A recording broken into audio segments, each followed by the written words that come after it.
Good evening, everybody. It is the Matt Wilson Weekly Kickoff Show Championship Edition. Gerald, we're finally here, man. Can you believe it? I wish my team was here in the championship, and yours as well. Same. But we know who won that game. But look, we finally made it after a long season of hard-fought games, and I don't think we can have a better matchup than what we're going to have tonight. Florida at Canton coming up in just 1 hour's time.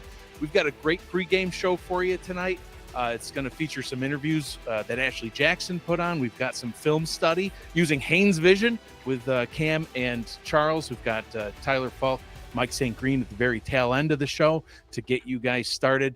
All sorts of stuff lying ahead over the next hour. So don't go anywhere. Get comfy, get settled. And let's start off by breaking down this season and, talking about how we got here. It began all the way back on Friday, January 12th. 2024 seems like forever ago now. Forever ago, and also like instantly, if it makes sense. Right. You know? Charleston at Florida is how we got the season started. And here we are with Florida still in the season, ready to get the championship game going. That first game of the season, you and I called that one to get the season started. It was a great game, too. The defending champs, they got out to a nice lead in the first half. Then they struggled a bit. There was 3 interceptions thrown by Ron Cochran, but they still came out with a win, 23-20. That was how the season got started. Fast forward to that Sunday evening in week 1, and Canton played host to Arizona. Arizona, as you obviously know, a recent regular in the championship game. They made appearances in both season 19 and season 20. When you look all the way back, if you go to that Who You Got channel in our Discord server and you scroll all the way back up to week 1 and you look to see how the community thought that Arizona and Canton would play out, 159-49 in favor of Arizona. It's look and coming off how Arizona did like the 2 seasons prior, nobody would have thought that game ended the way it ended. How did it end? It was a 28-0 shutout by Canton over a team that went to back-to-back championships. Yeah, Canton immediately turned heads, and so the season began. Since that time, we've got 160 games in the books, 1 remaining tonight, as tonight's SFL Season 22 championship is what's going to conclude the season. We've got Florida Storm and the Canton Classics coming up to get that game started. Let's talk about some of the storylines over the season, starting with, let's be a little bit selfish. The Matt Wilson Weekly Kickoff Show was born all the way back in week 1. You'd been pestering, saying, hey, I want to do a show. And I'm like, that's the dumbest thing I've ever heard in my life. Why would we want to commit more time? I don't have time for you or your show. And yeah, here we are. But it started out as like I guess my brainchild, but look, you embraced it, Cam embraced it, and the community seemed to have embraced it as well. So absolutely. Without the support of you and Cam and everything else, this would have not, and actually the community as well, this would not be. We wouldn't be here tonight. Kicking off the championship pregame. I don't know if we're muted or not. It's been a good thing. It has been a good thing, and it's only going to get better. We're going to be back for season 23, and we've been brainstorming ideas as recently as right before this show started tonight. It's going to be just absolutely lit. I can't wait for season 23 to get started and get that show going. Getting this show created was one of definitely storyline favorites for me. Another one. Let's keep it in selfish mode here. Mexico City and Louisiana. Live reaction. Cameron. Sitting side by side. I was so confident that game, so cocky. I had this shiny new playbook in. I was like, man, we are going to pass. We're going to throw the ball all over you. And you're like, well, that's a dumb game plan, but we'll see how it plays out. And then as you might remember, get that game started. We had Ray Bentley run it. Beautiful running for a touchdown. I had a cup of confetti I'm throwing all over you. That was the last confetti I would throw that night. There was confetti I threw at you in anger, if I remember correctly. Yep. But that was awesome. I'll take it. I threw some confetti too. Yeah, you threw it back. I did. You threw it back. It was Aztec colors though, so at least we got that going for us. Another big storyline this season: the end of an era. The Jacksonville Kings, former Tallahassee Pride, ceased operations. There was a couple of teams that decided to pack up, move on this season. So there's several other that are rebranding. I can't keep them all straight. I know you know some of them, but Jacksonville in particular, I wanted to shout them out. 233 games played. by that franchise, 4th best all time. 126 games were won by that team, 5th best all time. They played in 19 playoff games, 3rd best in the league, and 9 playoff wins, 5th best in the league. All these stats are top 5.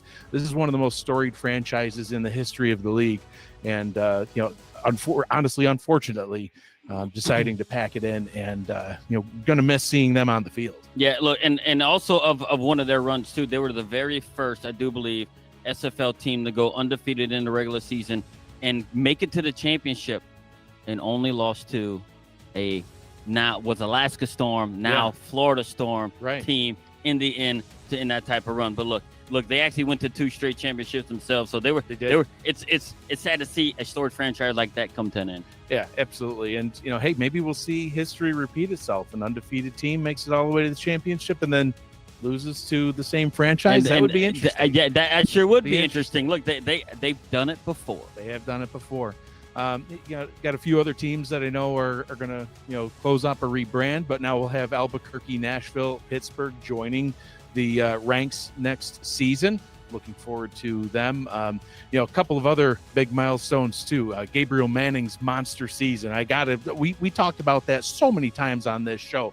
Ended up with 1,647 yards and 13 touchdowns. 13 touchdowns. And I called it the Gabriel Manning tour because he was just almost lights out all season. It's a phenomenal season by him. And he's known for being one over the course of his career, being one of the highest paid players. Yeah. And he's actually showed why he's actually earned that money this past season. And I know one of your favorites was a defensive lineman getting an interception. Sure was. It was batted up, assisted, batted up. I wanted him to take. We called that game. We did. I wanted him to take it for a touchdown so bad he didn't. It was a highlight of one of the many highlights of the season right there. Defensive lineman picking it off and almost taking it in. And of course, probably one of the biggest milestones, one of the biggest storylines of the season. Eddie Gage finally getting his first pick 6.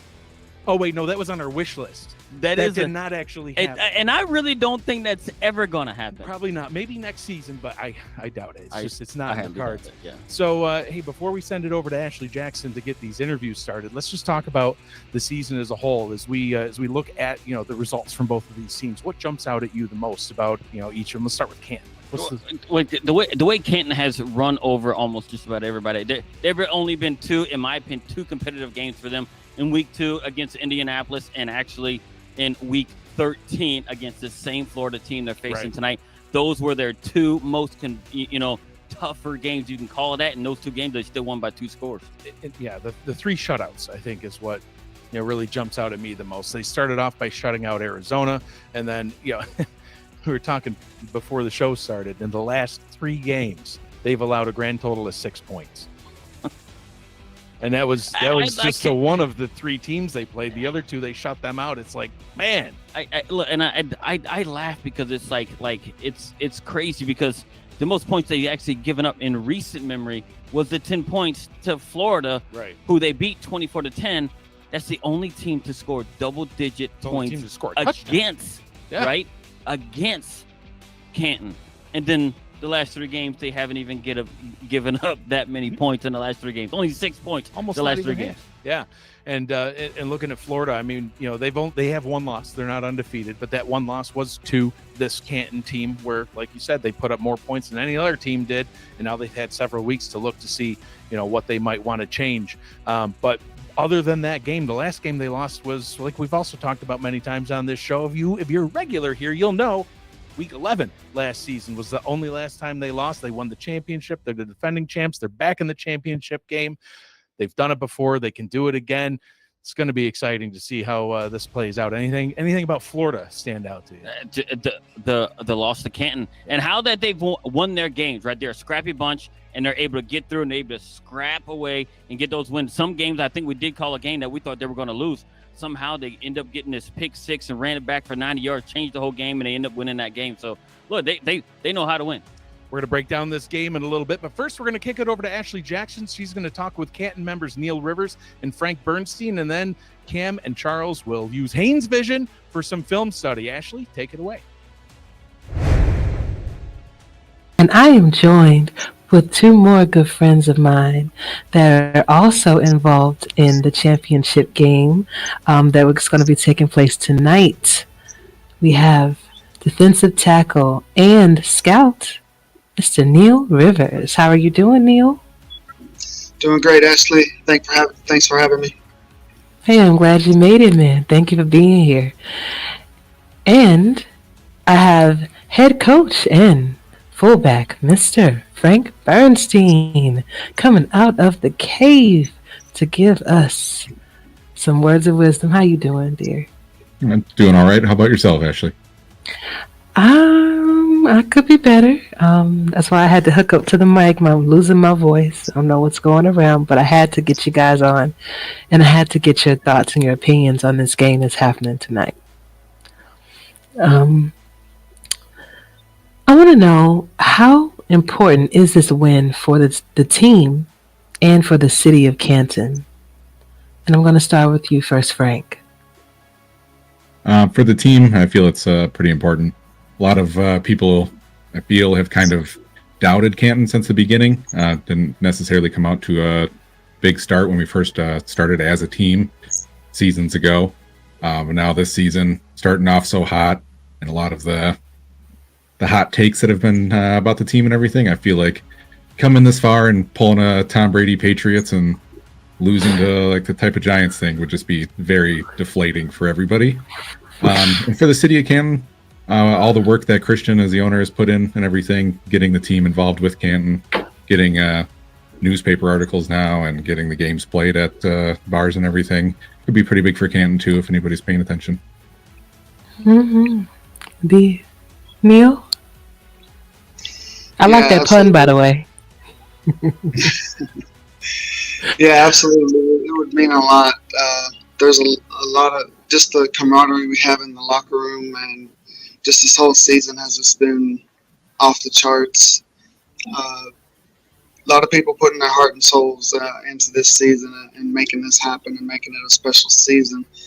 So yeah, for the ownership and for the city of Canton, it would be huge. For us as a team, it gives us something to be proud of, something that we accomplished, and looking forward to the game tomorrow for sure, or today. Awesome. Now, what has been some trials and tribulations that you've overcame this season, as you know, for scouting purposes and then for as a head coach? And I'll start with you first, Neil, on this one. I guess I just have the Retroid, so there are some trials just dealing with the Retroid, but I seem to have figured out some things with the Retroid as far as not letting it crash so much. Had a theory on that, and it came out true, so that helped out a lot. And I just do whatever I can to help Frank out, basically. There's times when he can't sim, and I can, and times when I can't and he can, and we just work well together to get this done and help each other out as much as possible, but mainly me helping him. He comes up with the playbooks.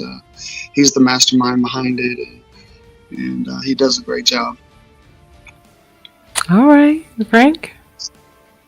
In general, with the game itself, there's just a lot of times where, like you said, the Retroid crash and everything, but I personally have a nice computer and everything, but sometimes things go a little haywire in sims that are a little weird, for stuff like that. But in regards to just trials and tribulations in like my personal life, right before the season starting, my wife being pregnant got admitted to the hospital with complications with the pregnancy right after Thanksgiving, and I was spending the night there every single night until she had the baby at right before Christmas, December 22nd. So getting a laptop just to work on this stuff, even told Christian, I'm like, hey, if you don't want me to do this, I'm perfectly fine you replacing me. I haven't even started really yet, but he said he believed in me, so it kept it going and everything, doing everything that I could there. And then once the baby was born, she was 14 weeks early, so then dealing with NICU visits as often as we could possibly could, dealing with all that while in the middle of the season. Then finally getting her home was awesome, and then the whole getting less sleep, waking up in the middle of the night, trying to do everything like that.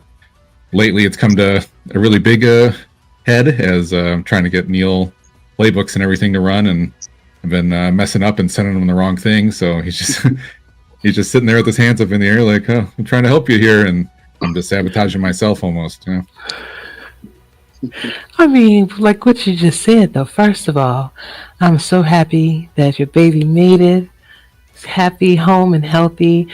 But just even understanding that part of the equation for you, that definitely is tough, and I don't think a lot of people know about that part that that you shared. Um, so when people are very adamant about their feelings about how you know what different teams are doing, right? I think you should take the time out to kind of look at the whole picture so you can get a better understanding as to what's going on and how much coaches actually put into this, and what they sacrifice to the time. Well, gosh, y'all got a tall order ahead of you with Florida. How do you think you're gonna fare against them this evening? It's going to be tough. Florida, I believe they have the number one run defense in the league. Correct me if I'm wrong. I'm pretty sure on that. And it shows in the Sims. It's been tough. The Sims have been close. Not gonna lie. I mean, I'm confident that we're gonna win. We're gonna take it. I'm 100% confident in Frank and this team, and I believe we're gonna get the job done. But these Sims have been close. You got a coach like Mighty in there, and it's been tough sledding this whole week. So I know we're working on some things tonight still. So hopefully things work out. But I'm totally confident, and we're going to get this win. We're going to get this championship. Okay, then. All right, Frank. Yeah, appreciate the confidence that Neil has and everything. I think we'll get the win. Things have been, like you said, very close, though. Sounds like Florida's been saying the same thing, and some chats have been seeing. Definitely going to be a defensive battle, I feel like, which is kind of what it was like when we played them back in week 13. Also a very stressful week for us. We were lucky that we were ahead of schedule with previous teams we were playing. Had a nice light schedule before then, but no teams, maybe possibly Vancouver, that was a bit of a struggle. No teams have come close to how difficult it is preparing for Florida. They are the reigning champs, so it's going to be a great game either way. I can't wait for the show that's going to happen tonight. But I do want to give you guys the last word. So any shout outs that you want to give right now? Floor is yours. Neil. Just a shout out to the whole Canton Classics organization, the front office, my teammates, everybody in the locker room. Let's go get them tonight. Let's play our hearts out, and let's get this win for the city of Canton. All right. And Frank. Same thing that he said. Shout out to the whole team. Shout out to the fans. All the ones that show up every single game. It's awesome to see you there, not just everyone, just from the team too. Special shout out to Neil. The season would not have been what it was without him. Signing him in the off season was huge. Everything he's done for us and everything. Shout out to Diedrich Law. He has been paramount in helping me as well. Kind of does more things behind the scenes, but without him, we would not be where we are as well. Hey, Florida, Canton Classics are going to wreak havoc. Be ready. Back to you, Cam. Thank you, Ashley, Charles Doherty, and myself, Cameron Irvine, here with you to break down Haynes Vision. Thank you to Ron Haynes for all this stuff. Let's stay focused on the Canton Classics, Charles, and this offensive rushing attack, specifically the way they block for guys like Robert Johnson and Logan Lee, is just exceptional.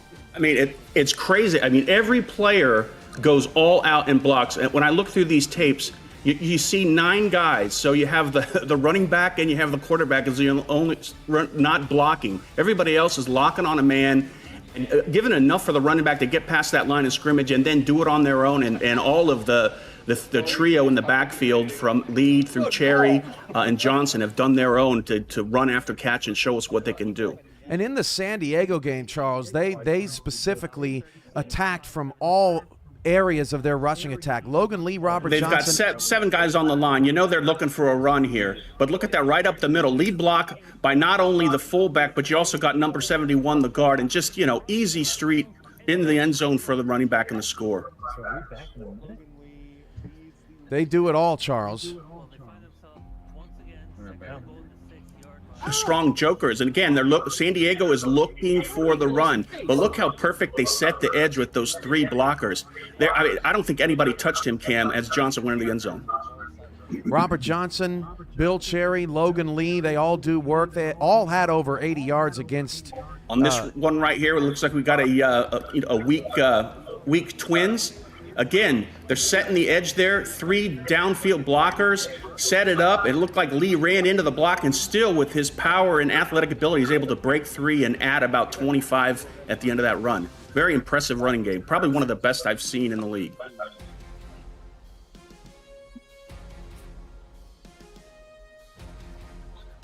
We have some technical difficulties here with our file. Bear with us just a moment. Here we go, Charles. Back to action. More on the Canton rushing attack.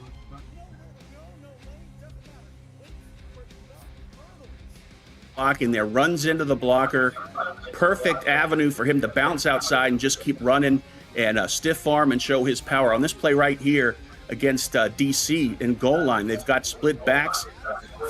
They fake out there with the play action. They just have all different types of arsenal here. They can go through the play action. They do the fullback in the flats right there, throws everybody off. The middle linebacker for DC had a lot of ground to make up in there. Barely got to him at the end, but wasn't there in time in order to keep him from getting in the end zone. From the Canton rushing attack to Canton's red zone defense. This play, DC is putting pressure on the quarterback. Excuse me. We're looking at Cancun on this side. Canton. They're able to do the overflood of the blitz on the weak side. They're not afraid to blitz, Cam. On any play, they'll do zone blitz. They'll do overflow like we did on that on both the weak and the strong side. The tell here is when you see all or the other defensive end standing on a 2-point stance that they're probably going to go into a zone blitz.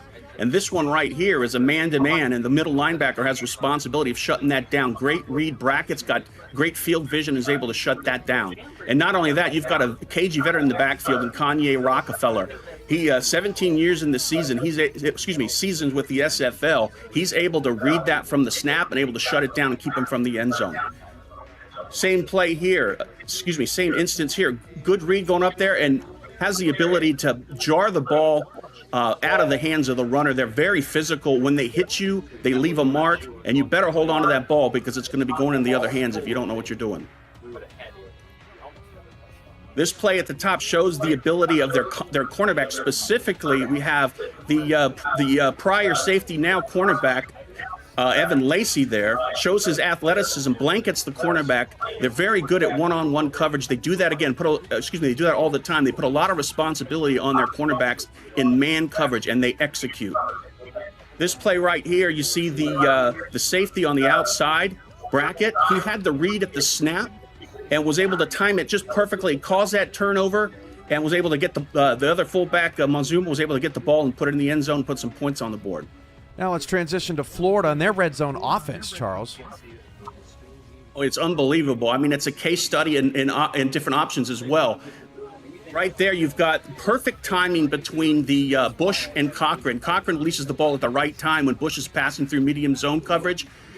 Safeties have no time to react to that. I mean, it's all a matter of timing. It's all a matter of the rapport between the wide receivers and the quarterback there. We're looking at a Hall of Fame quarterback here in Cochran, and you see it right here. They're showing blitz there on Baltimore. He sees where the breakdown is able to make a quick snap decision. And, he's not Michael Vick, but he knows enough to make that decision and run quickly and take the ball. And he's able to outrun 3 defenders on the Baltimore side. I'm sure they were kicking themselves after that play. This one, Carolina shows blitz on the outside. Right at the snap, Florida locks down 9 defenders in the run block. Bullet has a huge opening. I mean, you could do somersaults through that opening, taking it to the end zone. Congrats to Bullet. All right. 36-0. I'll give my official statement. Look at that. I mean, everybody locks in, as I said, on both teams. Both of these teams are great at run blocking. And this one's another example of perfect timing between the wide receiver and the quarterback. Perfect pocket there, clean. Caleb in the slot runs a go route straight down the hash marks, and Cochran hits Giffis at the top of the zone right before the safeties can react, just like that other play we saw. On this one, Ron Haynes lines up off the right tackle. They do a rollout, and Haynes shows his physicality there. Great pass blocking. The coverage wasn't that terrible by Carolina on that play, but Cochran had the confidence he could throw it right into tight coverage, and he knew that his all-pro tight end was going to pull it in. This one right here, the center locks up on the Vancouver defensive end, but there's two keys here. One is a downfield block of the fullback on Farnsey, the linebacker for Vancouver, and Kamazak tossing the Vancouver safety aside and just rolling into the end zone there.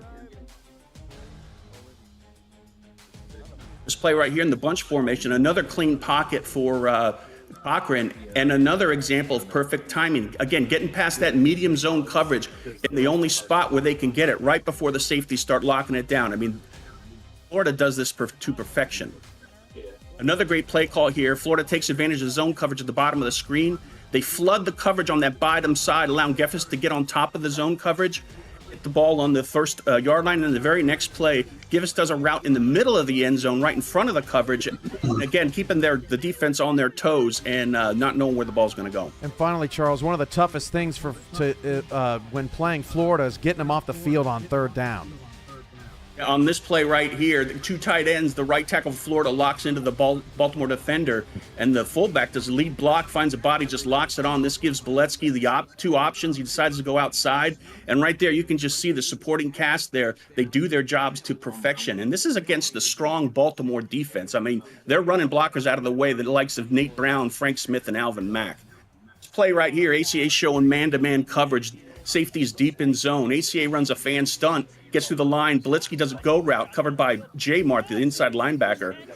Cochran saw it pre-snap and delivered a perfect strike between man-to-man cover and deep safety help. J Mart's one of the better inside linebackers, but the league doesn't have many linebackers that can hold their own against Bullet. This play right here, Cochran sees Vandelay covered by the nickel cornerback after the snap, locked down, and it throws a perfect strike in there. Stephen Bush on this play, coverage from the strong safety. Bush goes on a slant route, takes advantage at the snap of the separation. Another quick read and pass by Bush for first down. This play right here highlights who I think is the most dangerous weapon in the Florida arsenal, and it's Ron Haynes. He's the best route runner of all tight ends in the league. On these middle routes, he's just money. Finds the seam in the zone, he's able to get separation, and once he gets that ball, he does a lot of danger with it. This play right here, great route running by Art Vandelay. I'm not sure what the Vancouver defensive end was doing on that play, but again, great. This team is perfect on timing. If you're playing Florida, you want to upset their timing and get them into making up on the spot there, and not the stuff they've been practicing all year. That's a look at Haynes Vision. Thanks, Charles. Thanks, Ron Haynes. And Charles and I will be back with you for kickoff. Right now, we'll send it back to Mike Daggs and Gerald Smith. Thank you, Cam. Haynes Vision's cool, man. It is. It's been cool. It's really unique, right, that we can do this at this stage. And look, it took us, where we're at 20 plus season to get the level of production that we're getting. But thanks to Ron Haynes for Haynes Vision, thanks to Charles for breaking it down like he can, like nobody, and then thanks to Commissioner Cameron Irvine as well for all the good visuals we get. Yeah, absolutely. Yeah, it's that was a really cool segment naturally with those interviews. Neil and Frank had a lot of great insight into some of the behind the scenes with Canton. Yeah, it's good. Look, and me being a coach, you being a coach as well. Yeah, know the grind, right?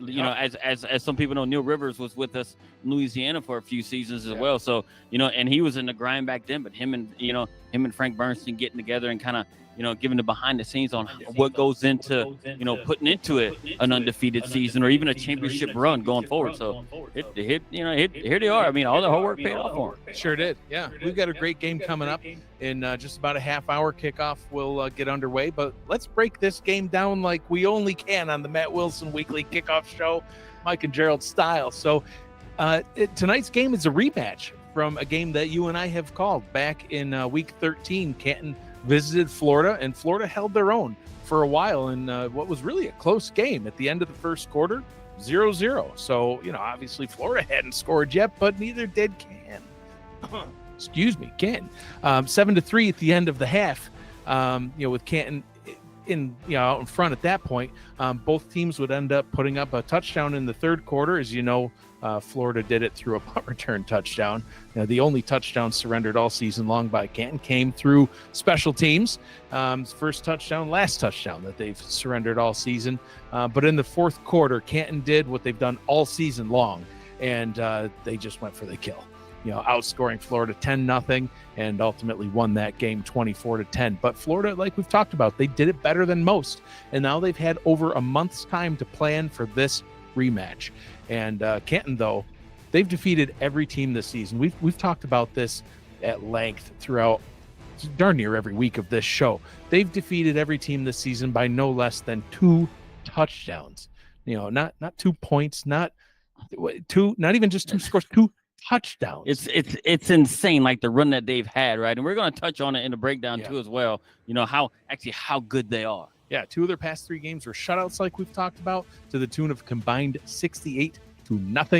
To say they're a powerhouse cannot be overstated. It's just it's crazy. So Gerald, floor is yours. Take it away. Break down this game. Let's start with Florida's offense. Yeah, and Florida, look, they are the defending champs. Look, and they actually seemingly just breezed through their opponents after losing to Canton in week 13. Yeah. Beating opponents by 2 scores or more. During that span, they have also scored no less than 34 points. And collectively, over the course of those 3 games that they've had an average of 42 points per game across all of them, which means that they probably scored up into the 50s. I do think they had a 54-point win at some point during those 3 games. Ron Cochran has been really good in the playoffs, with being number 1 in completion percentage in the playoffs, number 2 in QBR, has 3 touchdowns and only 1 interception, which is contributing to their overall success. And you know what? A lot of that credit to his success also goes to his offensive line. Big guys up They front, have protected him, and you've seen it in the breakdown in Haynes Vision, right? He's had very good pocket. Having good pockets built by the offensive line, so he has time to find those receivers. Ball carriers, Bullet Biloxi and Chris Homicide. In my opinion, the best running back, fullback duo in the league, and they are averaging in the playoffs 4.5 yards a carry. The pass catchers as well have been great in the playoffs, and it's led by tight end Ron Haynes, who has 11 receptions for 163 yards and a touchdown, and also a dynamic wide receiver in Art Vandelay, who also has last week, I think it may have been last week or whenever, a kick return touchdown. Yeah.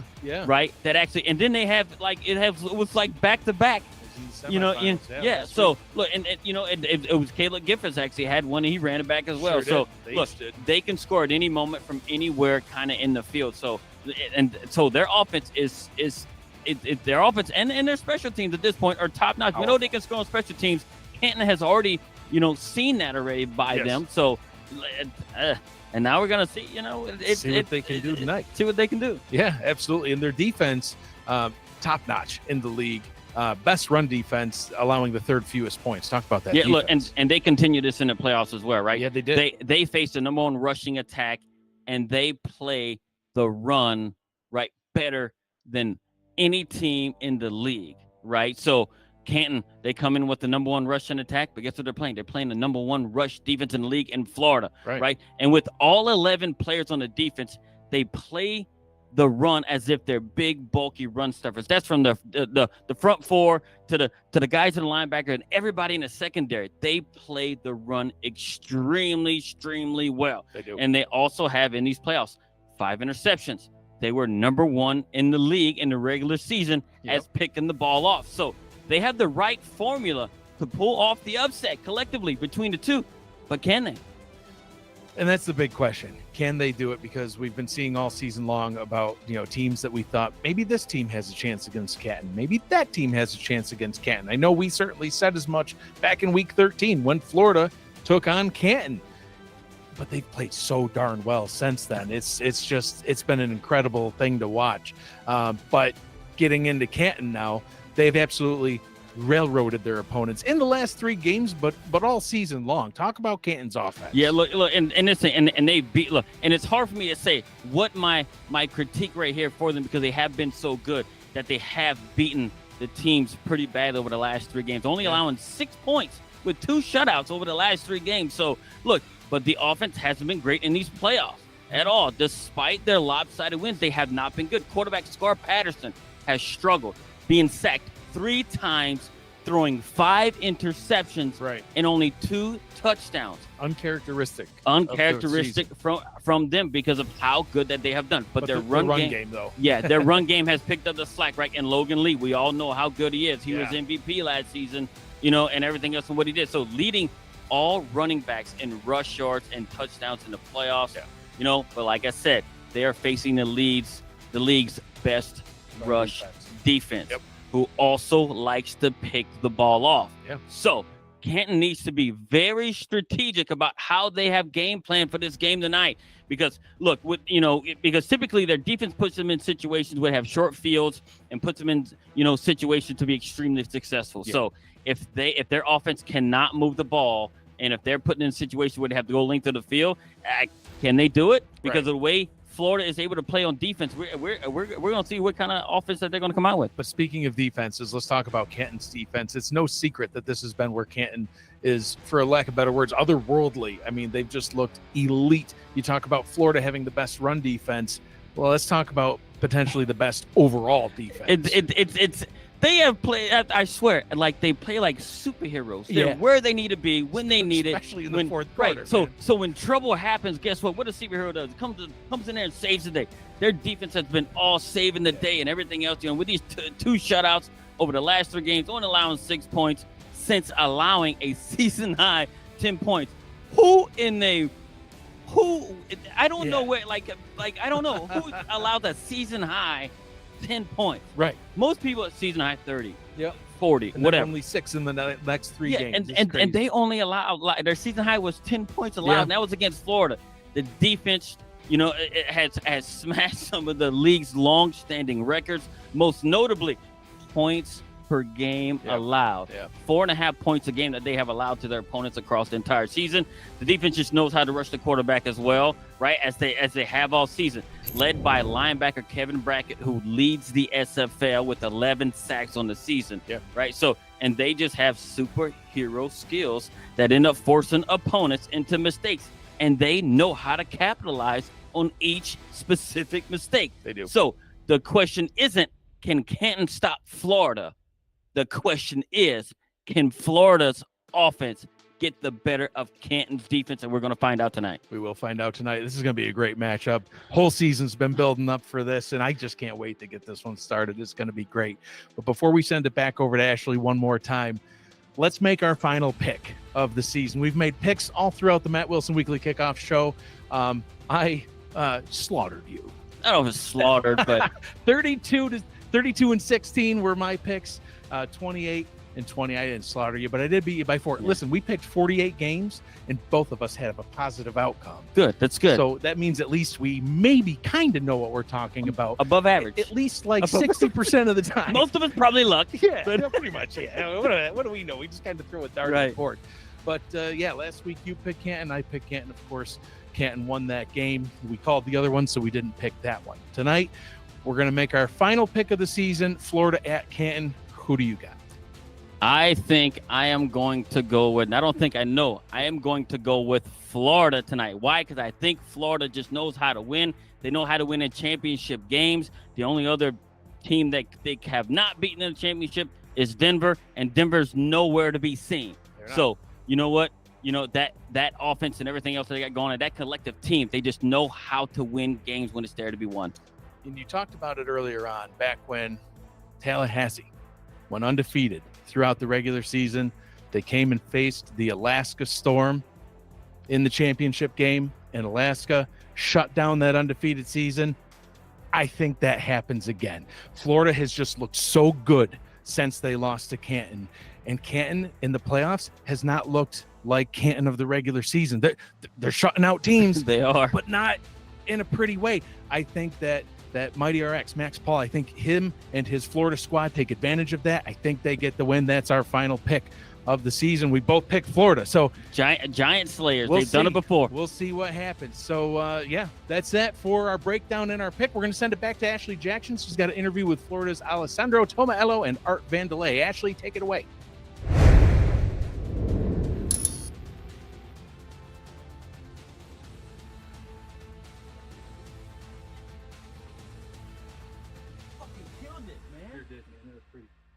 Where's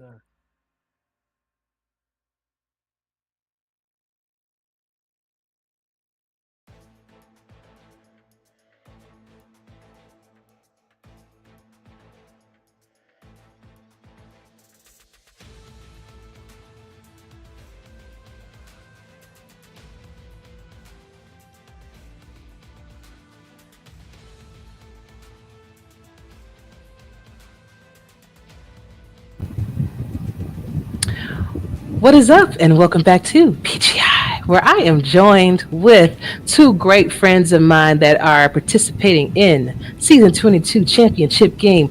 A lot of us wish we were there, but we're casting our lines fishing while we're watching these one of two great teams play their downs. I have here with me Mr. Art Vandelay. He is head coach as well as one of the best wide receivers, no shade guys, one of the best wide receivers that I've ever seen, especially with that picturesque catch that you made when you were in the SFLM. Like, I literally want that poster. I want it signed. Art, how you doing? That was my famous Ottawa catch. Ask Mike all about that catch. He says I'm a one-trick pony. That's all I ever did. That's why I wanted him here. I tried. That's why I wanted him here. And then I have defensive end, also vice president of the Florida Storm, Mr. Alessandro Tomaello. He is with us this evening. How are you? I'm fine. I'm great. I'm happy to be here. And I'm happy that you're still awake. I know that you're like on the other side of the globe, so I'm really joyous that you're with me. It's not gonna last long, but we'll cherish the time we have. Indeed. Well, guys, I just want to say first of all, congratulations on making it to the championship games. This is a very special time, and you showed proof. You've proven why you needed to be here. But I would like to hear from both of you how important this win would be for this franchise, especially considering that you are the current reigning champions. And I'll start with you first, Art. Well, I mean, it's always fun to be able to defend what you've done. We're defending our championship from last season, so that's a challenge, and it's interesting and worth fighting for. I don't know. Just looking forward to competing is what I'm looking forward here. Looking forward to having a competitive game and maybe surprising some people out there who don't give us much chance or as much chance as we should maybe respect we should have. So looking forward to competing, and we've been working hard all week to put on a show for everybody in the league and everybody who's watching. Indeed. Alessandra. Point Mighty needs anything to show one more time that he's the greatest coach this league has ever seen. But 5 is a nice number, one ring for each finger, and I remember since Optimus came back to the team to help us, is one of the things that he's always said is we need to help Mighty win and complete the Infinity Gauntlet. One ring for each finger. So 5 is a nice number, and it would just cement a legacy that doesn't need any kind of added bonus. But just to remind everybody who the best of all time is. Don't forget Mighty has 2 hands too. I mean, sure, but we have time for that. Just saying. I would like to know the trials and tribulations that you guys went through this season, getting to this point. Well, I'll take this first. I'll start with you first, Alessandro. I'll let Art chime in with everything related to coaching and all the challenges that came with that. We after the end of last season, whenever we won our championship and we were trying to start planning for the new season, we started seeing all the new changes and all the new things coming in. We had some pretty big hits as far as player losses in free agency. We lost Doyle, we lost EJ Minson, we lost Adrian Blaine, which were all big starters and big part of our championship game, of our championship team. Still love all three of them. Still wish them all the best. Nothing but love for those guys and girl. And we had to find a way to replace them, to find somebody that was able to step up to the point that we could still have a competitive team on the field. And we had to replace a fullback in a year where the stamina for halfbacks and fullbacks was going to zero after we were featuring Bullet so prominently in the running game in season 21. Sorry, we lost our wide receiver 1, who has been with us for like 8 seasons, 7 seasons, something crazy like that. And then we lost our free safety 1, which was, I think, leading tackler in our defense. So it was something that we couldn't miss, and we had to bring in some guys that could fill those shoes, and that was something that we actually struggled a bit with, but we ended up finding some great guys. I mean, Daniel's been awesome. Juan has been awesome on the team.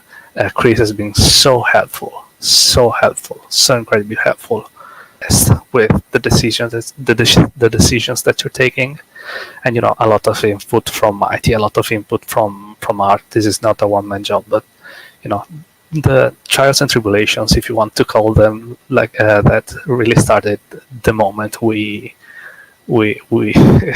stopped celebrating for after the championship game. All right, what about you, dear? I would first like to say how great Alessandro is as vice president, general manager, and everything that he puts in, and how well you really are. There's no, I love you too, but there's no BS here. It is absolutely true. How good you are, how smart you are, how well you run the cap, and all these things. It's pretty fantastic. I can't do it, just like you probably don't want to coach. I can't do or want to do what you do because it's a lot of brain power going into it. And he does just a fabulous job. I think just expounding a little bit on what Alessandro said is that we have. I wouldn't call it luck. It's what Mighty has built over a decade of coaching and owning or whatever. We lost some important pieces to our team, our championship team. Like Alessandro mentioned, even losing Stephen Black the season before that, who we love very much still, and all our players, we still are very fond of. But from what Mighty has built over the decades and the integrity and the winning culture and all that, people want to come play in Florida. So Alessandro does a great job, but people come to us, and we may have to turn one or two down. We get to pick a little bit here and there. Some of it was surprising who we were losing and who we were not, but we're able to replenish and start over because people want to be part of winning. And we try to do things correctly and properly and win the right way. So I think it's just it's a culture that breeds goodness here. Well, I thank you both for your time. I really appreciate you for meeting with me for the game, for this big moment. I do wish you the best of luck, but I want to know if you have any shout outs that you'd like to give at this moment. Right now is the time. I'd like to wish Canton good luck. I got a lot of friends over there. There's a lot of good people on that team. They got a great organization, and want to wish them the best luck. And we're going to put on a show for everybody out there, hopefully. So good luck to them. Yeah, absolutely. Good luck to Canton. They've had a fantastic season, and whoever comes out on top, it's definitely been an historic season that will make the record books for sure. Shout outs to all of them. Let's hope for a nice game, no injuries, no weird stuff, and obviously shout out to all the guys who have been running the store machine. Everybody back there, and not just in the front office, but everybody who shows up for game chat, everybody who shows up in the locker room. Ron Haynes working on stats for the whole year is an incredibly unsung hero for our team. So shout outs to everybody who's been rocking the electric blue for this season and for all the seasons to come. Alessandro, you hit it right on the head. I'm sorry, Ashley. Just one more thing. All of our players, every single one of them, they're really fire in the locker room. Everybody's in tune. Everybody's getting their progressions in, being active and everything. But Ron Haynes is just a legend in his own shower. And the highlights, my God, the weekly highlights. So much. I used to do a lot of stats games, and he's taken that responsibility from me away, and I don't have to even worry about that anymore unless there's an issue going on or whatever. He is all over it, and he's been a huge help. But the entire team is just wonderful. They really are. Yeah, absolutely, 100%. Love all my teammates. Awesome. Well, good luck to you guys. And remember, Canton, the electric blue, has their eye on you. See y'all on the field. See y'all. Thank you, Ashley. Thank you, Ashley. Anytime. Welcome. Another great interview by Ashley Jackson. It was another great one to see. Sure was. Look, and it's good to hear from all the guys, right? That that involved the game planning and with franchise all across. So gives a different perspective on how they're all seasons. Absolutely. Well, this has been the Matt Wilson Weekly Kickoff Show Championship Game Edition. The game is just under 8 minutes away. Gerald, any final thoughts before we go? Charles, let's get this game started. Absolutely. And hey, it all comes down to this. Florida and Canton just minutes away. We're going to swing it over now to the half game and post time game crew of Tyler Falk and Mike St. Green. They're going to give us their thoughts on the game, their predictions. Again, thanks everybody for tuning in. Stay tuned for a great championship game coming up right after Tyler and Mike.